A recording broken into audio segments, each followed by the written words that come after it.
Dear friends, welcome in our channel. इस video में हम सीखने वाले हैं class 11th subject biology chapter number 4 animal kingdom के बारे में। इससे पहले हम चैप्टर नंबर 3 देख चुके हैं जिसमें हमने प्लांट किंगडम के बारे में पढ़ा था। तो यहाँ पर हम देखने वाले हैं सबसे पहले जनरल कैरेक्टरिस्टिक्स ऑफ एनिमल। तो आइए सीखते हैं। सबसे पहला पॉइंट है यहाँ पर, animals are multicellular and eukaryotic organism. यानी कि जो एनिमल्स होते हैं ये मल्टीसेलुलर होते हैं, यानी कि इनकी बॉडी में बहुत सारी सेल्स होती है और जो सेल है वो कैसी होती है, यूकैरियोटिक टाइप की सेल्स यहाँ पर प्रेजेंट होती है। सेकेंड पॉइंट में क्या कहा है, they are heterotrophs, that is they can not prepare their own food and hence they depend on some other sources for it to which they ingest. क्या कहा है यहाँ पर कि ये जो ऑर्गेनिज्म है या जो एनिमल्स है ये कैसे होते हैं, हेट्रोट्रॉफ्स होते हैं, यानी कि अपना भोजन ये खुद नहीं बना पाते। ये अपना भोजन किसी ना किसी दूसरे एनिमल से या ऑर्गेनिज्म से लेते हैं या फिर प्लांट से लेते हैं। अपना भोजन ये खुद क्यों नहीं बना पाते, क्योंकि इनके अंदर क्लोरोफिल अब्सेंट होता है। ठीक है। थर्ड पॉइंट दिया है यहाँ पर, they are cell wall less eukaryotic organism. इनकी जो सेल होती है इसमें सेल वॉल नहीं होती है, जबकि जो प्लांट सेल होती है उसके चारों ओर एक सेल वॉल पाई जाती है। फोर्थ पॉइंट है, they exhibit power of mobility और लोकोमोशन। यानी कि जो एनिमल्स है इनके अंदर यहाँ से वहाँ गति करने की कैपेसिटी पाई जाती है, इनमें मूवमेंट होता है यानी कि लोकोमोशन होता है। They exhibit holozoic nutrition, that means ये सॉलिड मटेरियल्स को न्यूट्रिशन के फॉर्म में ले सकते हैं, यानी कि ये कैसे होते हैं, होलोजोइक होते हैं।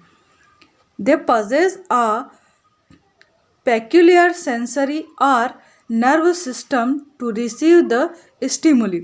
यानी कि इनकी बॉडी में एक नर्व सिस्टम पाया जाता है जिसके थ्रू इनको जो इन्फॉर्मेशन है या जो सेंसरी थिंग्स है वो पता चलती है। जैसा हमारी बॉडी के अंदर भी एक नर्वस सिस्टम पाया जाता है और इसी की हेल्प से हमें ठंड या गर्मी का एहसास होता है। अगर कहीं पर हम पिन चुभोते हैं तो हमें पता चलता है। तो ये किसकी हेल्प से होता है, क्योंकि हमारी बॉडी में एक नर्व सिस्टम पाया जाता है, इसलिए। नेक्स्ट पॉइंट है यहाँ पर, they can reproduce by sexual reproduction. यानी कि रिप्रोडक्शन की जो प्रोसेस है वो इनमें सेक्सुअल होती है, यानी सेक्स ऑर्गन के थ्रू यहाँ पर रिप्रोडक्शन पॉसिबल है।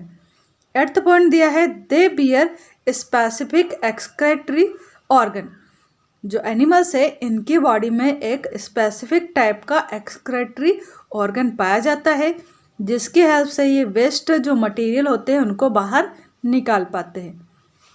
9 पॉइंट में दिया है, they store glycogen as storage food material.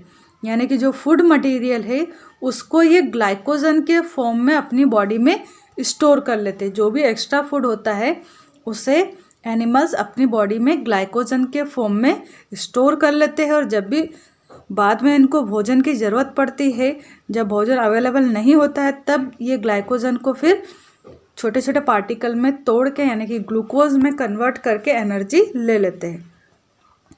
Next point दिया है यहाँ पर, growth occurs at a time in all part of the body.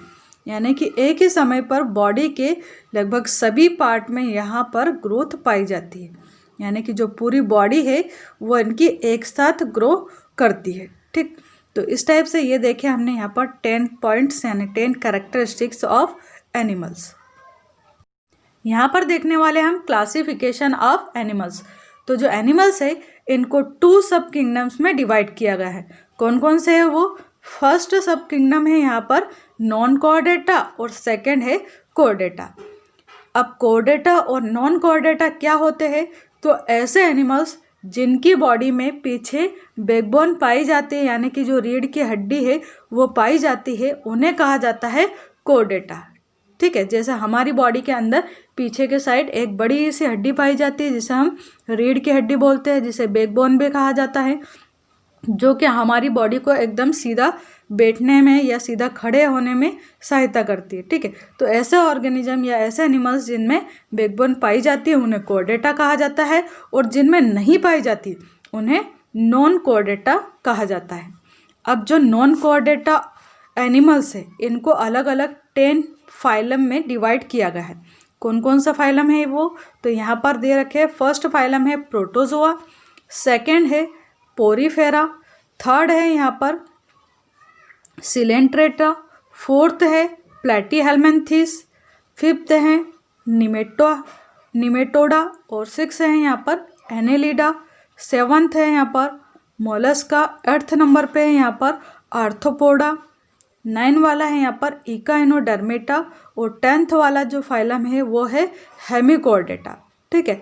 तो इस टाइप से जो नॉन कोर्डेट्स है यानी कि नॉन कोर्डेटा एनिमल्स है इनको 10 अलग अलग फाइलम्स में डिवाइड किया गया है। यहाँ पर हम सीखने वाले हैं कैरेक्टरिस्टिक्स ऑफ फाइलम एम्फीबिया। जो एम्फीबिया फाइलम है इसके हम कैरेक्टरिस्टिक्स देखेंगे। यहाँ पर ये जो आपको पिक्चर दिखाई दे रही है इसमें ये सारे एनिमल्स किसके हैं, तो ये एम्फीबिया के एनिमल्स है। एम्फीबिया के अंदर हम ऐसे एनिमल्स को रखते हैं जो कि पानी में भी रह सकते हो, साथ ही ये एक तरह से ज़मीन पर भी रह पाते हो। तो आइए देखते हैं इनके कैरेक्टरिस्टिक्स क्या क्या है। फर्स्ट कैरेक्टरिस्टिक दिया है इनका, these are animals which can live both on land and in water, यानी कि ये ऐसे एनिमल्स है जो कि पानी में भी रह सकते हैं एंड लैंड के ऊपर भी रह सकते हैं। सेकेंड कैरेक्टरिस्टिक्स है इनका, body is divided into head, trunk and tail. इनकी जो बॉडी है वो हेड, ट्रंक एंड टेल में डिवाइडेड होती है। Adult amphibians are tetrapod. Tetrapod यानी कि इनके बॉडी में 4 पैर पाए जाते हैं, जिनको हम पैर में अगर काउंट करें तो 2 पैर पाए जाते हैं। जो आगे के पैर होते हैं उनको हम बोलते हैं यहाँ पर फोर लिम्ब बोलते हैं उनको, और जो पीछे के पैर होते हैं उनको हैंड लिम्ब बोलते हैं, ठीक है। जो आगे वाले 4 लिम्ब होते हैं यानी कि आगे के जो 2 पैर होते हैं इनमें 4 फिंगर्स पाई जाती है। जो हैंड लिम्ब होते हैं यानी कि पीछे वाले पैर होते हैं इनमें 5 फिंगर्स पाई जाती है। इसके बाद 4th पॉइंट दिया है यहाँ पर, स्किन इज सॉफ्ट। इनकी जो स्किन होती है वो काफ़ी सॉफ्ट होती है, स्लिमी होती है एंड नेकेड होती है, यानी कि स्किन के ऊपर किसी टाइप की अदर टाइप की कोई कवरिंग नहीं पाई जाती है। 5th पॉइंट दिया यहाँ पर, exoskeleton and scales are absent. जैसे मछली में आपने देखा होगा कि मछली की जो बॉडी है इसके ऊपर कुछ स्केल्स पाए जाते हैं ना, इस टाइप से डिजाइन्स पाई जाती है मछली के ऊपर। तो मछली की बॉडी में जैसे स्केल्स पाए जाते हैं ऐसे एम्फीबिया जो फाइलम है इनके जो एनिमल्स है इनके ऊपर इस टाइप के स्केल्स नहीं पाए जाते हैं। 6 पॉइंट में क्या कहा है, skin also serve as an accessory respiratory organ. यानी कि यहाँ पर जो इनकी स्किन है वो एक टाइप से रेस्पिरेटरी ऑर्गन का काम करती है। जब ये पानी में रहते हैं तो अपनी स्किन की हेल्प से भी ये रेस्पिरेशन कर पाते हैं, और जब ये ज़मीन पर रहते हैं यानी लैंड पर रहते हैं तब ये अपने लंग्स के थ्रू रेस्पिरेशन करते हैं। तो इनमें यहाँ पर जो स्किन है वो एक तरह से एक्सेसरी रेस्पिरेटरी ऑर्गन का काम करती है। 7th पॉइंट में क्या कहा यहाँ पर, इन सम एनिमल्स, कुछ एनिमल्स में पॉइजन ग्लैंड में बी प्रेजेंट इन स्किन। कुछ जो एनिमल है इनकी स्किन के ऊपर पॉइजन वाली ग्लैंड्स भी पाई जाती है।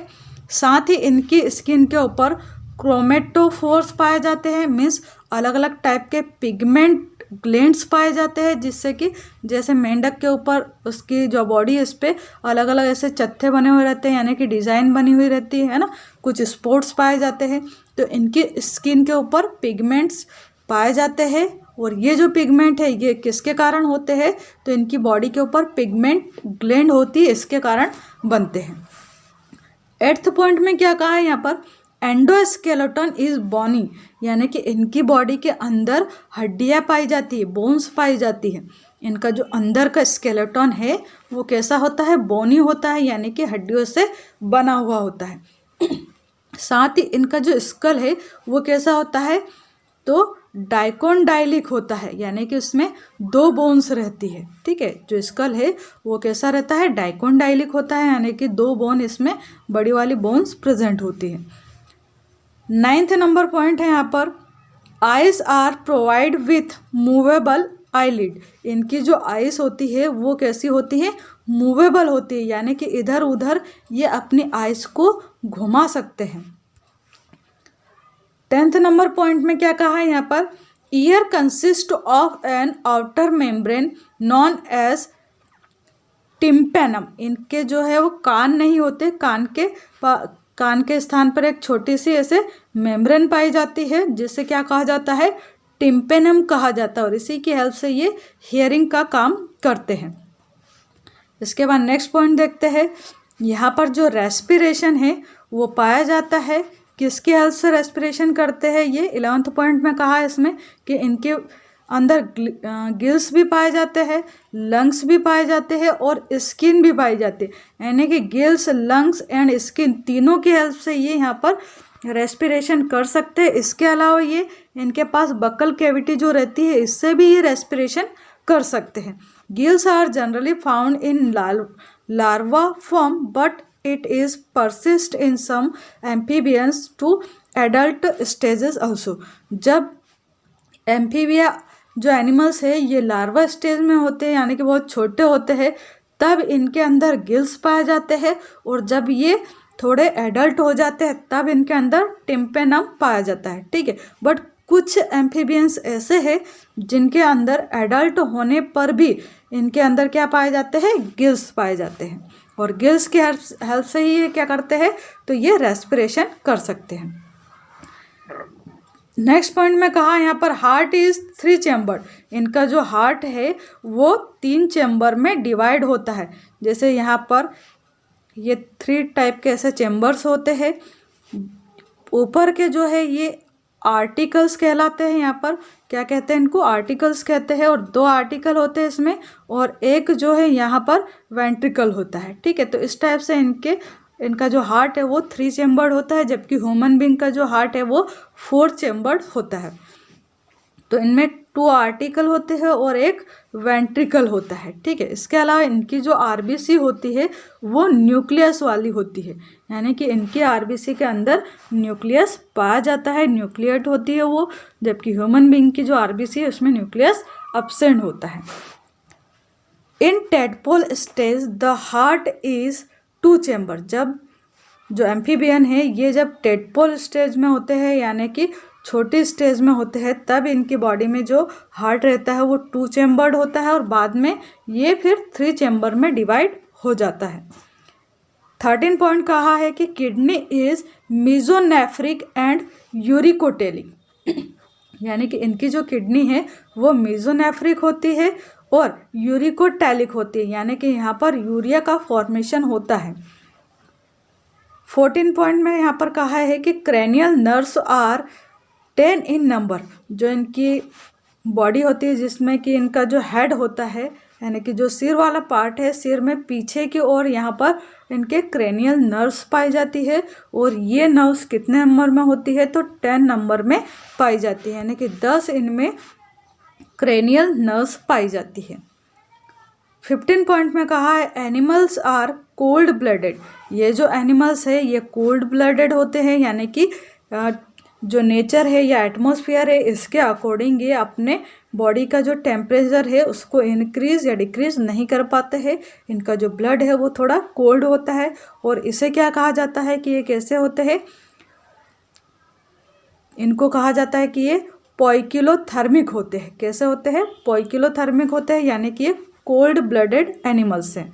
This are unisexual. ये कैसे होते हैं, यूनिसेक्सुअल होते हैं, मतलब इनकी बॉडी में एक ही टाइप का सेक्स ऑर्गन पाया जाता है। फर्टिलाइजेशन इज एक्सटर्नल, यानी कि यहाँ पर जो फर्टिलाइजेशन होता है वो एक्सटर्नल होता है। जो मेल एम्फीबियन है वो अपने स्पर्म वाटर में देता है या फिर लैंड पर बाहर छोड़ता है, और ऐसे ही जो फीमेल होती है वो अपने एग को बॉडी से बाहर निकालती है, और बाहर ही यहाँ पर फिर स्पर्म एंड ओवा का फर्टिलाइजेशन होता है, और उसमें फिर नए लार्वा एंड टेडपोल्स बनते हैं। इसके अलावा कहा है कि जो फीमेल्स है वो कैसी होती है, ओविपेरस होती है, यानी कि वो अंडे देती है, एग देती है।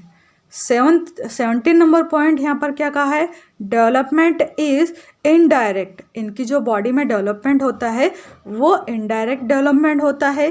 क्लीवेज इज अनइक्वल, इनमें जो क्लीवेज होता है वो अनइक्वल होता है और होलोब्लास्टिक होता है, यानी कि पूरा जो ब्लास्टुला है वो एक साथ डिवाइड होता रहता है, हर एक पार्ट इनका डिवाइड होता है, बट ये इक्वली डिवाइड नहीं होता है। ठीक है, जैसे नीचे का पार्ट डिवाइड हो गया इनका, फिर उसके बाद ऊपर वाला पार्ट डिवाइड हो रहा है, यानी कि अनइक्वल इनमें डिवीज़न होता है।